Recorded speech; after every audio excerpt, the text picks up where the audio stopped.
O Mundo na Guaíba. Apresentação e produção, Jurandir Soares.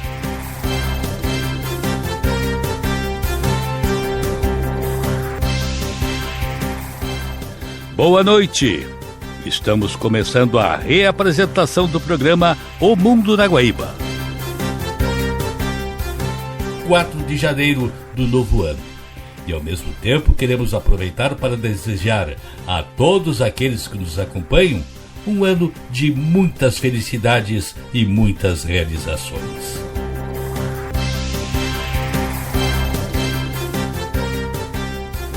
Este programa tem um oferecimento de Cindy Lojas Porto Alegre, Padaria e Confeitaria Roma e Instituto Unimed RS. Consultorias, networking e muitos benefícios gratuitos para crescer em 2026 sem aumentar custos da sua empresa. Associe-se cindylojaspoa.com.br. Padaria e Confeitaria Roma, Andrada 797, do café da manhã ao lanche da noite, passando pelo almoço caseiro e uma variedade de doces e salgados. Tudo com melhor sabor, qualidade e esmero no preparo. Reservas e pedidos pelo telefone 51 99391 4421. Padaria e Confeitaria Roma, na Andradas 797. Há 18 anos, o Instituto Unimed RS transforma realidades, promovendo projetos sociais em todo o estado. Saúde, educação, cultura e sustentabilidade são os pilares deste trabalho. E você também pode fazer parte dessa mudança. Destine uma parte do seu imposto de renda e ajude a continuar esta missão. institutounimed.org.br. No programa de hoje, vamos falar sobre as guerras que seguem acontecendo pelo mundo afora. O Ártico se tornou zona de interesse estratégico.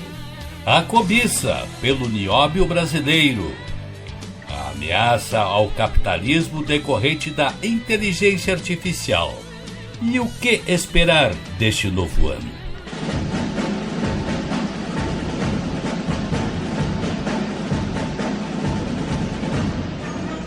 O mundo vive um dos períodos mais instáveis desde o fim da Guerra Fria. Conflitos armados antigos e novos se sobrepõem em diferentes continentes, muitas vezes longe dos holofotes, mas com impactos globais profundos. A guerra voltou a ser um instrumento central da política internacional, seja por disputas territoriais, rivalidades geopolíticas, tensões étnicas ou colapsos institucionais. O resultado é um cenário de insegurança permanente, com consequências humanitárias, econômicas e políticas que ultrapassam fronteiras. Enquanto organismos multilaterais demonstram fragilidade para conter a escalada da violência, líderes nacionais apostam em discursos beligerantes, alimentando confrontos que parecem cada vez mais difíceis de encerrar. O futuro, diante deste quadro, inspira mais apreensão do que esperança. A guerra na Ucrânia permanece como o principal conflito interestatal da atualidade.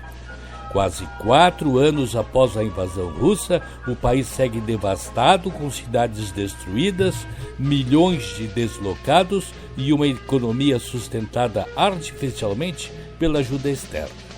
O conflito se transformou numa guerra de desgaste, na qual Moscou aposta no tempo e Kiev depende do apoio militar e financeiro do Ocidente. Este, cada vez mais dividido, sobre até quando sustentar este esforço. No Oriente Médio, a guerra em Gaza escancarou novamente a incapacidade da comunidade internacional de mediar uma solução duradoura entre israelenses e palestinos. A ofensiva israelense desencadeada após ataques do Hamas produziu uma catástrofe humanitária sem precedentes na região. Civis, sobretudo mulheres e crianças, pagam o preço mais alto, enquanto o conflito ameaça retomar a sua expansão. Apesar do cessar-fogo vigente, alguns confrontos seguem ocorrendo, com Israel procurando eliminar as restantes lideranças do Hamas. Da mesma forma, Israel segue atacando o Hezbollah no Líbano, em outro conflito que parece interminável. Longe do foco da mídia global, guerras igualmente brutais seguem em curso. No Sudão, o embate entre exército e grupo paramilitar mergulhou o país num caos absoluto, com fome, deslocamentos em massa e colapso total do Estado, além de mais de 150 mil mortos. Já em Myanmar, a junta militar enfrenta resistência armada desde o golpe de 2021, num conflito prolongado que mistura repressão, guerra civil e violações sistemáticas de direitos humanos, e onde já morreram cerca de 90 mil pessoas. Na Ásia, antigas rivalidades ressurgem. Disputas entre Tailândia e Camboja, embora de menor escala militar, revelam como fronteiras mal resolvidas e nacionalismos inflamados continuam sendo combustível para conflitos armados, mesmo em regiões vistas como economicamente dinâmicas. Na América do Sul, a Venezuela vive um conflito de natureza distinto, mas não menos perigoso. A combinação de crise política, colapso econômico e eleições fraudulentas deram motivo ao americano Donald Trump procurar exercer sua função de dono do mundo. Com a justificativa de combate ao narcotráfico, Trump mobilizou uma força militar sem precedentes na região. As guerras em desenvolvimento impactam diretamente a economia mundial, pressionando cadeias de abastecimento, elevando preços de alimentos e energia e aprofundando desigualdades. O fluxo de refugiados atinge níveis recordes, testando a capacidade de acolhimento de países vizinhos e alimentando discursos xenófobos em diversas partes do mundo. O futuro desses conflitos é incerto e, em muitos casos, sombrio. Mais do que nunca, o desafio não é apenas encerrar conflitos específicos, mas evitar que a guerra se normalize como linguagem dominante das relações internacionais. Caso contrário, o século XXI poderá ser lembrado não pelos avanços tecnológicos, mas pela incapacidade coletiva de preservar a paz. A seguir,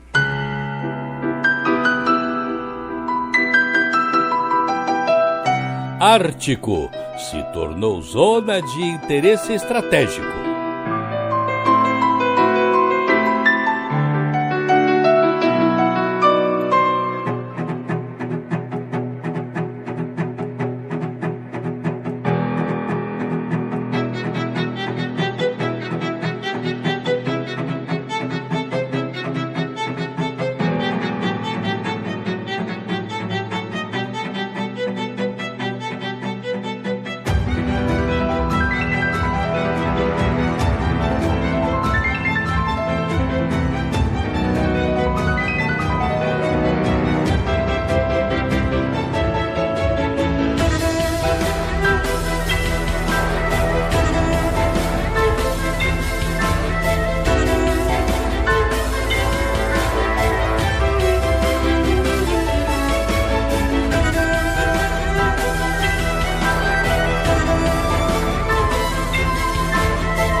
Sabe aquela energia para sua reunião de trabalho? É Ponto dos Cafés. E aquele cappuccino cremoso no seu restaurante, na sua padaria ou na sua lanchonete? É Ponto dos Cafés. Ponto dos Cafés é café quentinho ao simples toque de um botão. Ponto dos Cafés, há quase 30 anos oferecendo máquinas de café e insumos de qualidade para facilitar o dia a dia da sua empresa. Ligue 3325-1009 ou acesse pontodoscafés.com.br.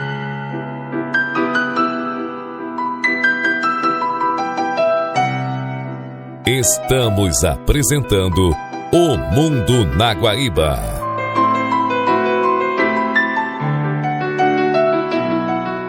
Nos últimos tempos tem-se visto uma intensa navegação pelo Ártico e um consequente grande interesse de potências por aquela região. O presidente Donald Trump já se manifestou até no sentido de tomar a Groenlândia. E o que estaria em jogo ali? Acompanhamos o trabalho da BBC Brasil na explicação. O que acontece no Ártico não fica no Ártico. Estão acontecendo coisas no Ártico que seriam inimagináveis 20 anos atrás. 20 years ago. Essa região está aquecendo em ritmo mais rápido do que qualquer outro lugar do planeta. E além de mudanças climáticas, acontecem mudanças estratégicas. We need Greenland for national security and even international security. Grandes potências estão em busca de recursos naturais, novas rotas pelo gelo e mais força no cenário global. Mas como e por que o Ártico ficou tão disputado? Para entender isso, a gente precisa olhar para o mundo de um outro jeito. 8 países têm território dentro do Círculo Polar Ártico. Estados Unidos, Canadá, Groenlândia, que é um território semi-autônomo da Dinamarca, Islândia, Noruega, Suécia, Finlândia e Rússia. Durante a Guerra Fria entre americanos e soviéticos, o Polo Norte era uma potencial rota de mísseis.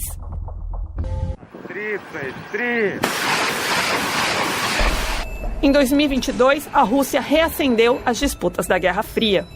Em questão de meses, Finlândia e Suécia entraram para a OTAN, a Aliança Militar Ocidental. O mapa do Ártico foi dividido. De um lado, Rússia. Do outro, países da OTAN. A fronteira entre Noruega, Finlândia e Rússia é, na prática, uma linha de frente para a Rússia e para a OTAN. O Ártico, inclusive, foi palco de confrontos diretos, quando uma base russa ali foi atacada por drones ucranianos. Essa região é crucial para o exército russo. A maior parte do arsenal nuclear de Moscou fica ali. A Rússia reabriu dezenas de bases do período soviético e usou as águas árticas para testar mísseis hipersônicos. E tem mais, um russo suspeito de ser espião se passou por acadêmico brasileiro para atuar no Ártico, mas acabou sendo preso na Noruega em 2022. Ele foi devolvido para a Rússia em uma troca de prisioneiros em 2024. Acho interessante reconhecer que o Ártico sempre foi uma incubadora de espiões, de espionagem. Isso era assim na Guerra Fria e certamente continua assim atualmente. Caças de combate russos e americanos já passaram bem perto um do outro nos céus próximos ao Alasca. E o Ocidente também está expandindo sua presença no Ártico. Em 2024, tropas de países da OTAN fizeram treinamento em escala só comparável à da Guerra Fria. O exército americano reativou tropas especializadas no Alasca. E Donald Trump já sugeriu anexar a Groenlândia. I think we'll go as far as we have to go. We need Greenland, and the world needs us to have Greenland. Vamos até onde for preciso. Precisamos da Groenlândia. E o mundo precisa que a Groenlândia seja nossa. Os Estados Unidos ainda mantêm a base americana na Groenlândia. Mas a resposta à proposta de Trump foi bastante contundente. Jamen, Grønland er grønlændernes, og Grønland er en del af det danske kongerige, og det kommer ikke til at ændre sig. Pesquisas de opinião indicam que os habitantes de lá não têm interesse em serem parte dos Estados Unidos. A maioria deles quer, na verdade, a independência. Para Trump, uma forte presença no Ártico é crucial para se contrapor à chamada amizade sem limites entre Rússia e China. you don't even need binoculars. You look outside, you have China, ships. Você nem precisa de binóculos. Você olha para fora, vê os navios da China por todos os lados. Vê navios da Rússia por todos os lados. Não vamos deixar isso acontecer. All over the place. You have Russian ships all over the place. We're not letting that happen. Navios das guardas costeiras russa e chinesa já fizeram patrulhas conjuntas no Oceano Ártico. E aviões bombardeiros dos dois países já voaram juntos perto do Alasca. It's the first time that we've seen these two countries fly together like that. A preocupação é de que alguns desses exercícios militares e patrulhas provoquem uma escalada arriscada, algum erro de cálculo. A China diz que seu objetivo é só se aprofundar na cooperação com a Rússia. Mas essa relação também tem tensões próprias. Teve o perigo do qual a Rússia tem total consciência, que quanto mais colabora com a China, mais dá legitimidade para a China agir como um agente poderoso perto do Ártico. A China se considera um estado próximo ao Ártico, apesar de estar a 1.400 quilômetros de distância do Círculo Polar. Em 2018, Pequim lançou uma série de investimentos na chamada Rota da Seda Polar, mas enfrentou resistência de comunidades que querem diminuir sua dependência em relação à China. They want to be a polar superpower. We want a relationship to China, but we do not want to be dependent on China. Não há dúvidas de que a China queira ter um impacto significativo no Ártico, mas isso ainda não deu frutos. A maior parte do sucesso econômico da China no Ártico vem de parcerias com a Rússia, em projetos como a extração de gás natural. E transportar esse gás ficou mais fácil por causa do derretimento do gelo polar. Quanto gelo tinha lá no verão de 1979? Agora compara com o verão de 2024. É como se o Ártico tivesse perdido em extensão de gelo o equivalente ao território da Argentina. Para muitos, isso é uma oportunidade de explorar o Ártico para navegação durante os meses de verão. De 3 rotas em potencial, a única viável atualmente é na costa norte da Rússia, conhecida como Rota do Mar do Norte. Existia a esperança de que parte do tráfego marítimo podia contornar o Canal de Suez e economizar muito tempo de navegação em distância. 97 viagens de cargueiro foram feitas pela Rota do Mar do Norte em 2024, a maioria de exportações da Rússia para a China. Mas isso está muito longe do volume comercializado através do Canal de Suez, por onde passam 13 mil navios anualmente. O Oceano Ártico fica congelado na maior parte do ano, e a cada verão o ambiente fica cada vez mais imprevisível. Para além da navegação, o derretimento das geleiras levanta outras questões. Existe a narrativa de que o Ártico é a última fronteira de acesso às riquezas naturais. Estima-se que o Ártico abrigue 30% do gás não descoberto do mundo e 13% do petróleo não descoberto. A região, especialmente a Groenlândia, também tem minerais em abundância. Ted Cruz, presidente do Comitê de Comércio dos Estados Unidos. If the US were to gain access to Greenland's resources, isto pode diminuir significativamente nossa dependência de fornecedores externos, principalmente da China, que atualmente tem o monopólio virtual do mercado de terras raras. Particularly China. Mas não vai ser nada simples explorar esses minerais. No fim das contas, estamos lidando com ambientes remotos, caros de se operar, sem muita infraestrutura e onde não tem muita mão de obra especializada. Mesmo com as dificuldades, está todo mundo de olho no que o derretimento das geleiras vai revelar e em como isso vai alimentar a competição por uma região que já é bastante disputada.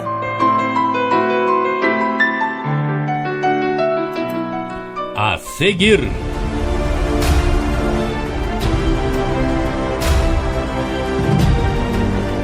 o interesse pelo nióbio brasileiro.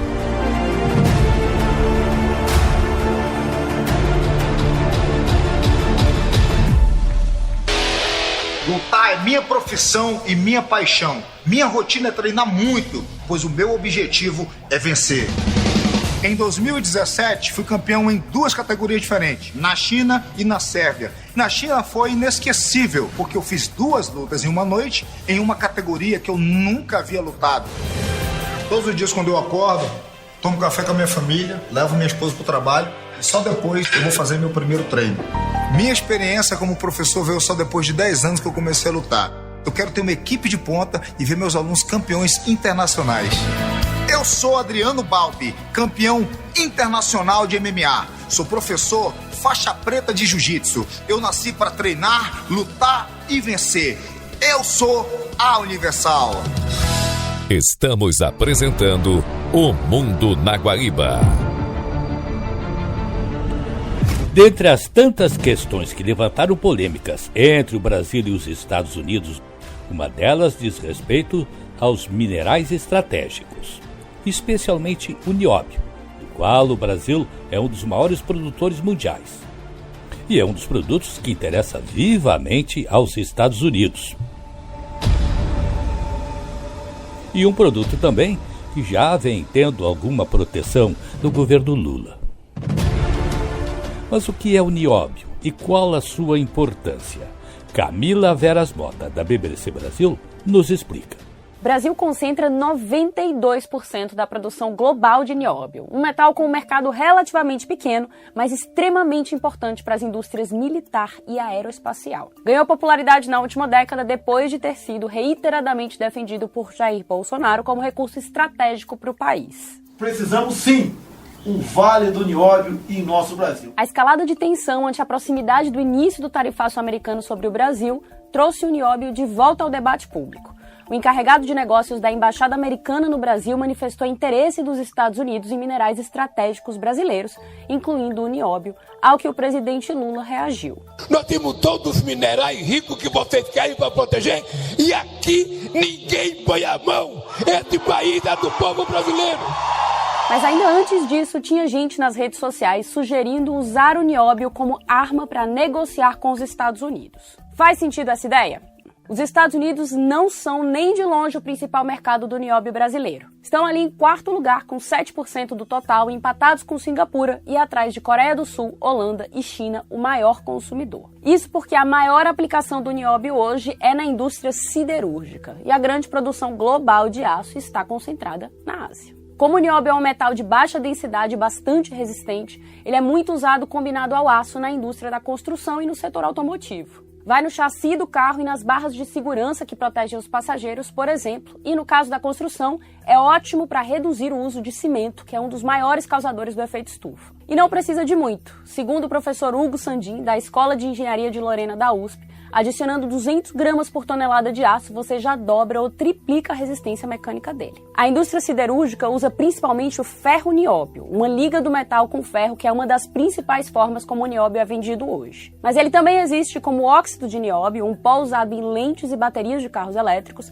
e como nióbio metálico encontrado, por exemplo, em máquinas de ressonância magnética e aceleradores de partículas. Apesar de usarem em menor escala do que outros países, os americanos são completamente dependentes de importações para suprirem suas necessidades de nióbio. O Brasil respondeu por cerca de 66% do que foi comprado pelos Estados Unidos entre 2020 e 2023. Essa concentração levou o Serviço Geológico dos Estados Unidos a classificar o nióbio como o segundo mineral mais crítico para o país, quando se leva em consideração a cadeia de suprimentos. Em um artigo recente, cientistas da agência também chamaram a atenção para o fato de que o metal é explorado aqui não só por empresas brasileiras, mas também por capital chinês. A chinesa CMOC Brasil, dona de uma mina em Goiás, é a segunda maior produtora do mundo e a CBMM, a maior do setor, é da família Moreira Salles, mas 15% do capital é de um grupo de empresas chinesas. A China é hoje a grande rival dos Estados Unidos, o que torna a questão em torno do nióbio um tema ainda mais sensível para os americanos. O nióbio que entra nos Estados Unidos é majoritariamente usado na indústria do aço,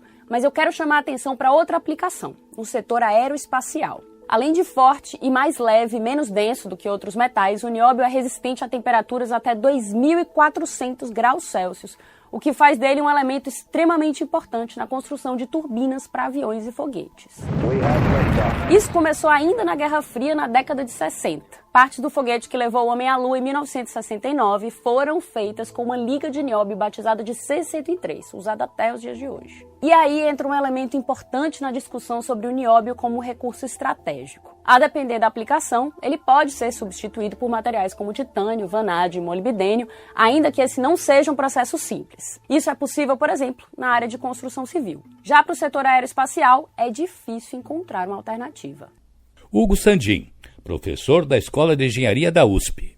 Eu acho que esse seria um componente crítico, quase insubstituível. O cenário é parecido na indústria da defesa. Faz tempo que o nióbio é usado em mísseis e para blindagem, mas ele tem desempenhado papel-chave na nova fronteira da tecnologia militar, das armas hipersônicas. Como essas armas podem atingir velocidades de até 5 vezes a do som, elas precisam ser construídas com materiais bastante resistentes ao calor e leves de preferência. Por conta da velocidade, aliás, os especialistas em defesa têm dito que a fronteira hipersônica tem potencial para redefinir o conceito da vantagem do primeiro ataque, como se conhece hoje, porque ela desafia mesmo os sistemas de defesa mais modernos. Com um míssil que se move nessa velocidade, seria possível, por exemplo, direcionar a trajetória para subir pelo Polo Sul em direção aos Estados Unidos e surpreender os radares de longo alcance de detecção americanos, que hoje estão voltados em sua maioria para o norte. O especialista americano com quem eu conversei, que olha muito para o uso do nióbio no setor da defesa, comentou que a China saiu na frente na corrida,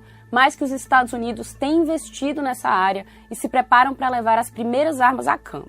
Nesse cenário, qualquer interrupção na cadeia de fornecimento de nióbio seria problemática. Mas e aí, dá para usar isso como poder de barganha? Ele avaliou que dá sim para usar o nióbio para negociar com o governo Trump, especialmente se junto com outros minerais estratégicos que a gente tem. A questão é como fazer isso. Segundo ele, há riscos se o Brasil ameaçar restringir a exportação desse minério aos americanos. Henry Zimmer, do Centro Estratégico Internacional. I think that there's actually a deal space there, but if it's branded as sort of a... Eu acho que realmente existe um espaço para acordos.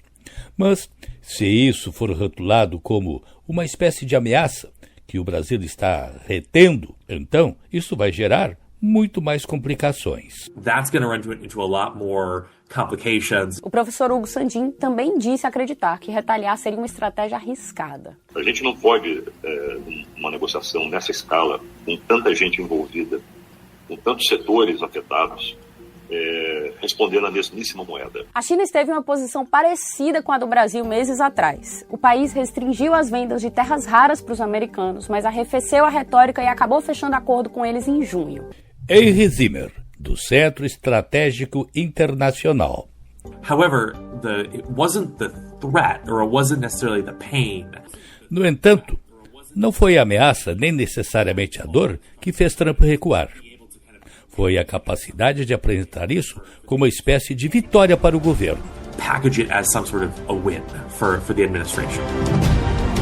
Em meio a todas essas disputas e sanções impostas pelo presidente Donald Trump, não resta dúvida de que os minerais, e especialmente o nióbio, se tornam um fator importante para o Brasil em uma nova negociação com os Estados Unidos. A seguir, a ameaça ao capitalismo decorrente da inteligência artificial.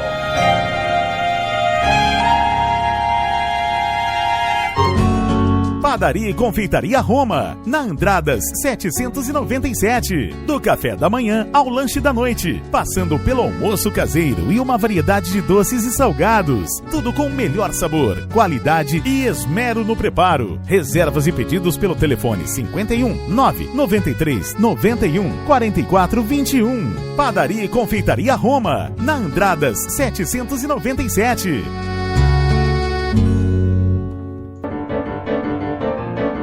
Estamos apresentando O Mundo na Guaíba.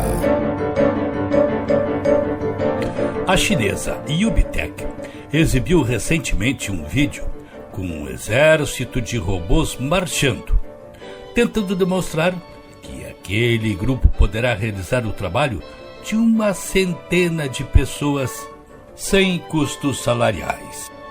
Será esse o futuro do trabalho? Será esse o futuro da humanidade? Robôs substituindo o homem cada vez mais? Assim como já temos a inteligência artificial avançando nesse setor, Vitor Tavares, da BBC Brasil, nos conta a história dos robôs chineses. Para onde esse exército de robôs está marchando?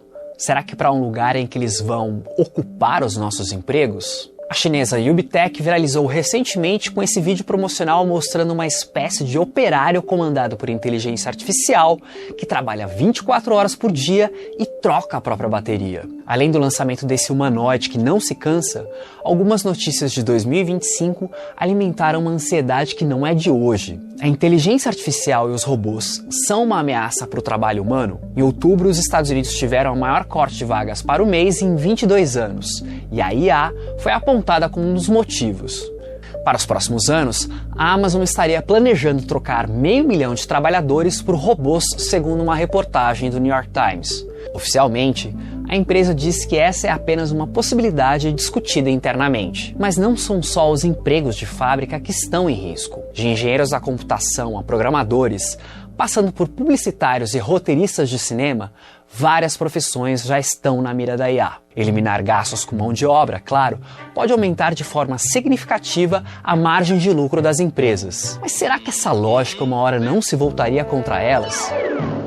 Se as pessoas ficarem sem trabalho e, consequentemente, sem salário, elas não vão ter menos dinheiro para comprar as coisas? E com isso, o mercado não vai perder consumidores, fazendo com que as empresas, na verdade, faturem menos? O economista francês Gilles Sampo traçou algumas hipóteses para um futuro em que a IA e a robótica seguem evoluindo num ritmo acelerado, até o ponto em que fica mais vantajoso para as empresas investirem em máquinas do que contratar um ser humano. E é esse movimento que, segundo Gilles Sampo, poderia fazer o consumo em massa entrar em colapso e colocar em xeque a essência do sistema capitalista, o objetivo de crescimento e expansão permanente. Um argumento que aparece bastante no debate sobre a IA e a ameaça aos empregos é o da Revolução Industrial. A chegada das máquinas e da energia a vapor na Inglaterra do século XVIII acabou com algumas funções artesanais e braçais. Só que também criou novas ocupações. O ser humano teve que se adaptar num processo nem sempre fácil. Mas o trabalho não desapareceu. No século XX, surgiu uma nova transição. A automação reduziu o emprego nas indústrias, mas o avanço da economia de serviços, tipo saúde e educação, absorveu boa parte dessa mão de obra. E a ascensão da economia do conhecimento, que engloba do marketing à TI, acabou criando outras oportunidades de emprego. O economista Gilles Sampo disse para mim que desta vez a coisa é diferente. A nova revolução, a da IA, ameaça não só o trabalho braçal, mas também o trabalho qualificado da economia do conhecimento. O que é novo na IA e com os robôs é que agora a inovação, de uma certa forma, produz humanos, produz objetos e entidades que podem substituir humanos. Então, se eu preciso de um trabalhador qualificado, eu posso usar a IA. Se a economia usar todo o potencial da IA, então daqui a uns 30 anos, praticamente 2/3 da força de trabalho seriam substituídos por IA. O aparecimento dos agentes de inteligência artificial, modelos que tomam decisões e não se restringem a funções automatizadas, tem mudado as coisas. Eles já foram chamados de estagiários digitais, com capacidade de fazer pesquisas, produzir relatórios e mandar mensagens. E isso já causa grande preocupação em quem está começando agora no mercado de trabalho dos Estados Unidos. Dario Amodei é CEO da Anthropic, empresa do chatbot Claude e concorrente da OpenAI, do ChatGPT. Ele concorda que existe a possibilidade de um banho de sangue que eliminaria em até 5 anos metade de todas as vagas de primeiro emprego no país, quando o profissional ainda vai começar a ganhar experiência. Se você pensar no trabalho de nível inicial de uma empresa financeira, as que fazem análises periódicas de documentos financeiros, essas funções são basicamente o motor da mão de obra qualificada em início de carreira. E, no entanto, são coisas nas quais a inteligência artificial já é muito boa e está melhorando rapidamente. Amodei prevê que pode estar vindo por aí uma época de grande crescimento econômico, mas que não vai beneficiar todo mundo. Não estou dizendo que estamos fadados a consequências ruins, mas se não lidarmos direito com isso, estou preocupado que um crescimento forte da economia poderia vir junto com desemprego para muitas pessoas. Você conseguiria uma torta de tamanho bem maior, mas essa torta ia ficar concentrada em um número menor de pessoas. E talvez alguns nem consigam um pedaço dela. Se o mundo caminhar para essa situação que o Dario Amodei acabou de descrever, de escassez de emprego e de salários, além de renda mais concentrada, a tendência lógica é de menos gente com poder de compra no mercado. E dentro da hipótese do Gilles Sampo, isso significaria o fim da classe média e o colapso do capitalismo baseado em um grande número de consumidores. Nem mesmo os mega ricos conseguiriam compensar uma queda na atividade econômica, porque mesmo com dinheiro de sobra para gastar, as necessidades e o desejo de consumo seriam limitados. É o que as ciências econômicas chamam de preferências não homotéticas. Se Bill Gates é 1000 vezes mais rico que eu e você, ou mais do que isso, não significa que ele vá comprar 1000 carros ou 1000 geladeiras. Basicamente, a estrutura da demanda por bens de consumo não é uniforme. Outro cenário de demolição do capitalismo foi teorizado pelo ex-ministro da Economia da Grécia, Yannis Varoufakis. Ele defendeu em um livro recente que o mundo entrou na era do tecnofeudalismo, ou seja, uma nova versão do feudalismo. Na Idade Média, as atividades econômicas quase sempre ocorriam nas terras de um senhor feudal. Um agricultor sem posses tinha que arrendar porções de terra de um proprietário para conseguir plantar e produzir. Varoufakis diz que os senhores feudais de hoje seriam os donos das grandes plataformas digitais que dominam a economia online. Sem competição, o capitalismo logo perderia pilares importantes, como os mercados com grande participação direta, agilidade e o estímulo à inovação, retornando a características do feudalismo, com mais limitações para exercer uma atividade econômica. O Gilles Sampo aponta algumas hipóteses do que pode acontecer caso os humanos percam mesmo seu valor como força de trabalho por causa da IA. Uma delas é que, para evitar o colapso do capitalismo, uma corrente de mega ricos aceitaria pagar impostos mais altos que financiariam a renda básica universal. Nesse sistema, todo mundo receberia uma quantia fixa do Estado, independentemente de trabalhar ou não. O que será que vem por aí? Esta realmente é a grande incógnita. A inteligência artificial não é boa nem má por natureza. Ela reflete as intenções de quem a cria e utiliza. O desafio do século XXI é garantir que essa poderosa ferramenta sirva ao bem comum, não ao caos. O futuro da inteligência artificial ainda está em aberto, e a responsabilidade por seus rumos é, antes de tudo, humana.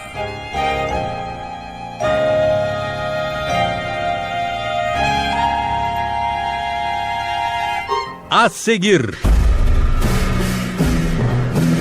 proposta de Trump para o fim da guerra significa capitulação da Ucrânia. Há 18 anos, o Instituto Unimed RS transforma realidades promovendo projetos sociais em todo o estado. Saúde, educação, cultura e sustentabilidade são os pilares deste trabalho. E você também pode fazer parte dessa mudança. Destine uma parte do seu imposto de renda e ajude a continuar essa missão. Acesse institutounimedrs.org.br.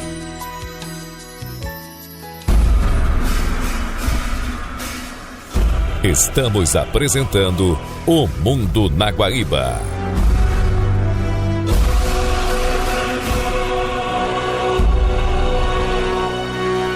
Do jeito que o presidente Donald Trump está elaborando o acordo para o fim da guerra na Ucrânia, em caso de aceite por parte do presidente Volodymyr Zelensky, será a rendição ucraniana.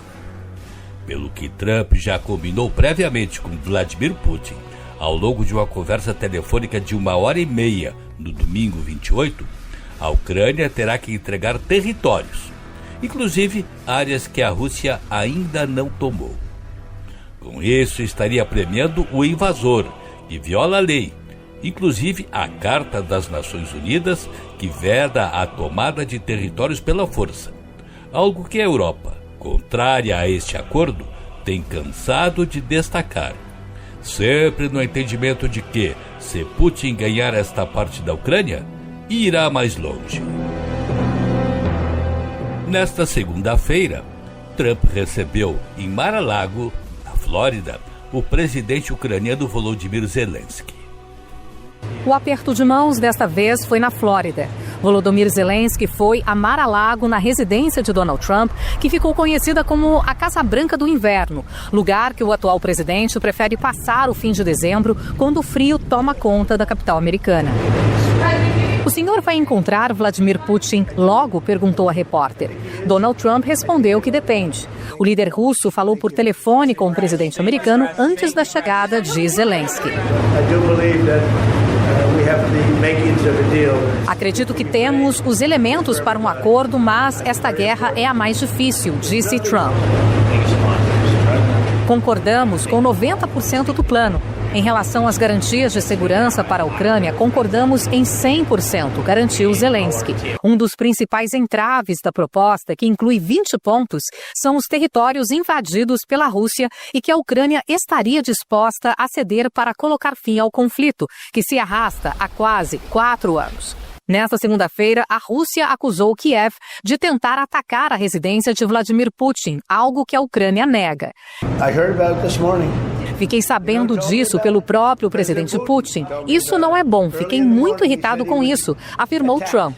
Segundo Moscou, o líder russo já avisou ao presidente americano que, por causa do suposto ataque, pretende mudar de posição quanto ao acordo. Trump não está muito preocupado com os aspectos da geopolítica. Ele entende que hoje existem 3 países que mandam no mundo: Estados Unidos, Rússia e China, e os demais precisam obedecer, inclusive a Europa.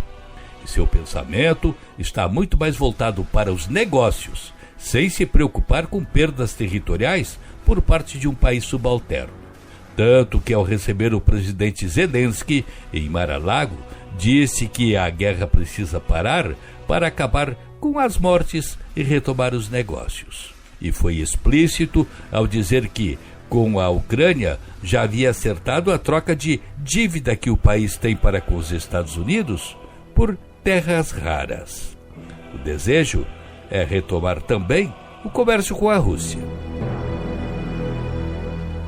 O comércio dos Estados Unidos com a Rússia está prejudicado desde 2014, quando foram impostas as primeiras sanções pelo Ocidente a Moscou devido à tomada da província da Crimeia.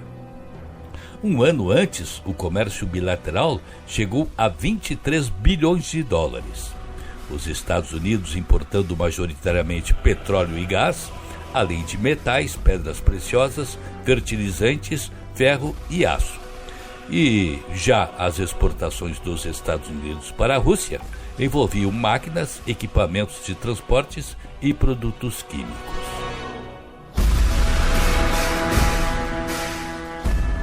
É lógico que tudo isso está fazendo falta, só que esses produtos também fazem falta na Europa, especialmente petróleo e gás. Mas a Europa tem buscado outros fornecedores e fontes alternativas para não se dobrar a Vladimir Putin, diferentemente do que tem feito Trump. As perdas territoriais da Ucrânia e os negócios são tão evidentes para Trump que ele tem acertado isso nas conversas que tem mantido com Putin, o que foi referendado pelo principal assessor presidencial do russo, Yuri Ushanov, o qual sugeriu a extensão das negociações com a formação de 2 grupos de trabalho, um sobre justamente a perda de terras por Kiev e outro para trabalhar as questões econômicas. O detalhe é que, enquanto as negociações mediadas por Trump se desenvolvem, a Rússia intensifica seus bombardeios mortais à Ucrânia, procurando fortalecer a colocação de Trump de que, parando a guerra, param as mortes. O que é uma verdade relativa, sabendo-se que, acertada a paz agora, Putin poderá logo ali adiante rompê-la e avançar sobre outras áreas. Trump tem favorecido tanto Putin que fez até a proposta de a Rússia compartilhar com a Ucrânia a administração da usina nuclear de Zaporizhia. Imaginem você ter a parceria de seu inimigo para o seu abastecimento energético. Mas, como esse fornecimento de energia, de repente, pode ser um bom negócio, é possível que Trump se disponha a assumir com a Ucrânia o controle da usina. O fato é que, diante do andamento das negociações entre Donald Trump e Vladimir Putin, a perspectiva é de uma rendição da Ucrânia.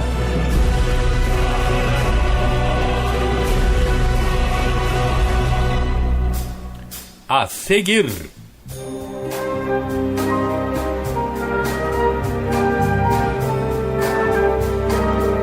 conflitos e esperanças para 2026.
Comece 2026 com mais estrutura para crescer. Com o Cindy Lojas Porto Alegre, sua empresa tem consultorias gratuitas, networking que abre portas e apoio com campanhas de marketing nas principais datas comemorativas do ano.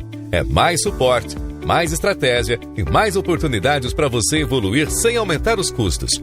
Para chegar primeiro em 2026, associe-se em cindylojaspoa.com.br. Cindy Lojas Porto Alegre, a melhor solução para o teu negócio. Estamos apresentando O Mundo na Guaíba.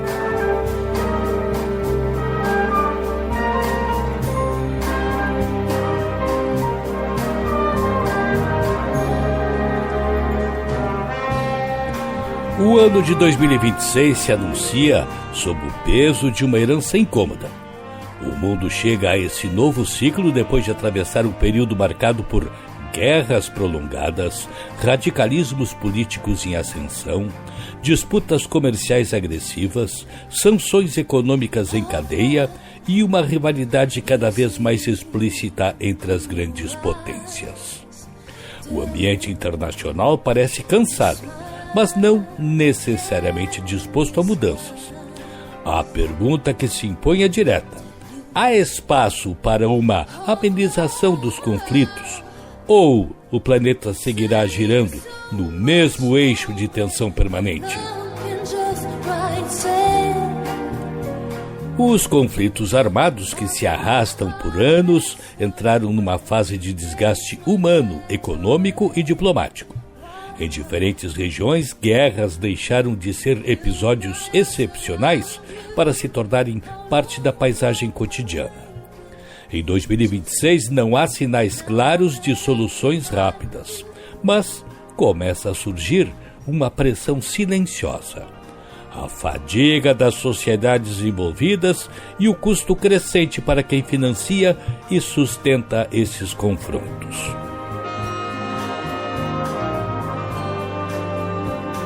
Negociações indiretas, cessar-fogos frágeis e iniciativas multilaterais tímidas podem ganhar algum espaço, não por altruísmo, mas por pragmatismo.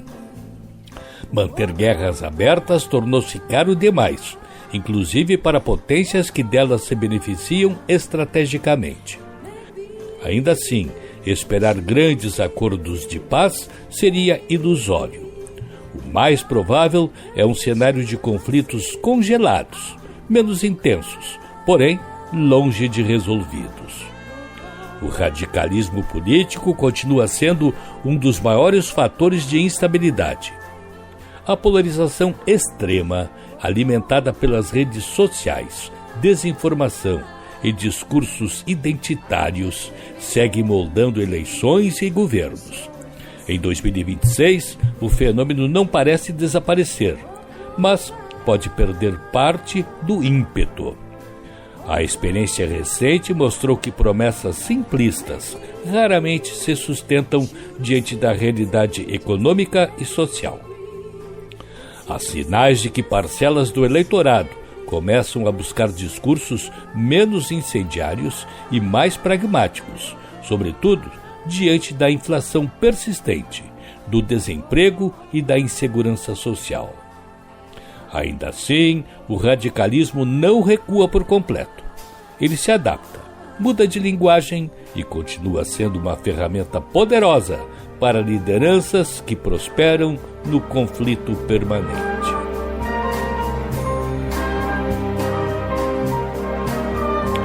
As sanções econômicas e as taxações cruzadas redesenharam o comércio global. Cadeias de produção foram encurtadas, alianças comerciais se tornaram mais políticas do que econômicas e o custo final recaiu sobre consumidores e empresas. Em 2026, a tendência é de ajustes, não de ruptura. O discurso de desacoplamento entre blocos perde força à medida que os efeitos colaterais se tornam evidentes. Grandes economias buscam discretamente reduzir tensões comerciais, flexibilizar sanções seletivas e reabrir canais de negociação. Não se trata de um retorno ao livre comércio restrito, mas de uma tentativa de tornar o sistema menos disfuncional.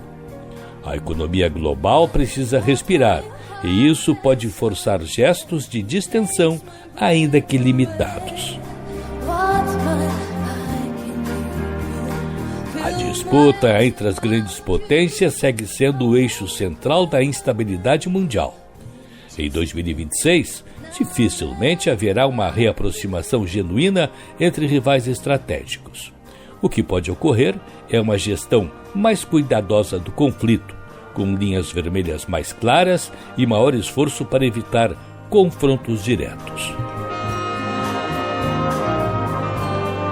O multilateralismo, esquecido nos últimos anos, pode gerar um fôlego pragmático, não por convicção, mas por necessidade.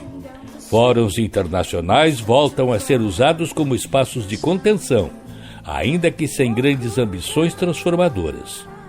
O mundo parece caminhar para um equilíbrio instável, menos explosivo do que antes, mas longe de ser pacificado.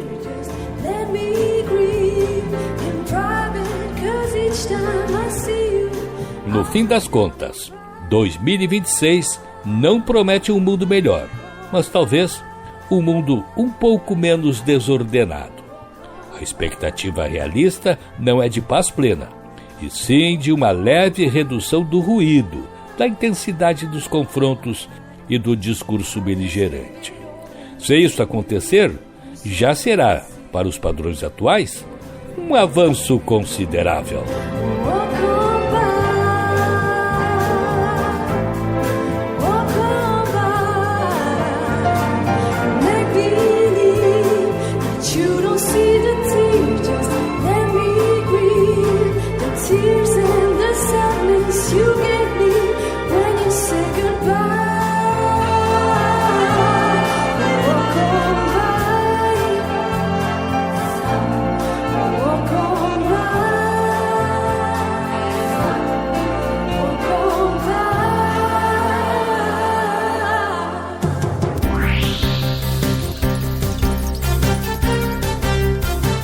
O programa de hoje teve o trabalho na técnica de Cleiton Lopes, mesa de áudio Jefferson Gomes, coordenação de jornalismo Rafael Sequim, direção-geral Claudinei Girotti. E o programa também teve as seguintes participações: da ONU News em Nova York, Mônica Grayle para a Rádio Guaíba. Camila Veras Mota, da BBC News Brasil. Silvano Mendes, da Rádio França Internacional, especial para a Rádio Guaíba. Adriana Moisés, da Rádio França Internacional, em especial para a Rádio Guaíba. O Mundo na Guaíba fica disponível no blog jurandirsoares.com.br e no Spotify. Este programa tem um oferecimento de Cindy Lojas Porto Alegre, Padaria e Confeitaria Roma e Instituto Unimed RS. Consultorias, networking e muitos benefícios gratuitos para crescer em 2026 sem aumentar custos da sua empresa. Associe-se cindylojaspoa.com.br. Padaria e Confeitaria Roma, Andrada 797, do café da manhã ao lanche da noite, passando pelo almoço caseiro e uma variedade de doces e salgados. Tudo com melhor sabor, qualidade e esmero no preparo. Reservas e pedidos pelo telefone 51 99391 4421. Padaria e Confeitaria Roma, na Andradas 797. Há 18 anos, o Instituto Unimed RS transforma realidades, promovendo projetos sociais em todo o estado. Saúde, educação, cultura e sustentabilidade são os pilares deste trabalho. E você também pode fazer parte dessa mudança. Destine uma parte do seu imposto de renda e ajude a continuar esta missão.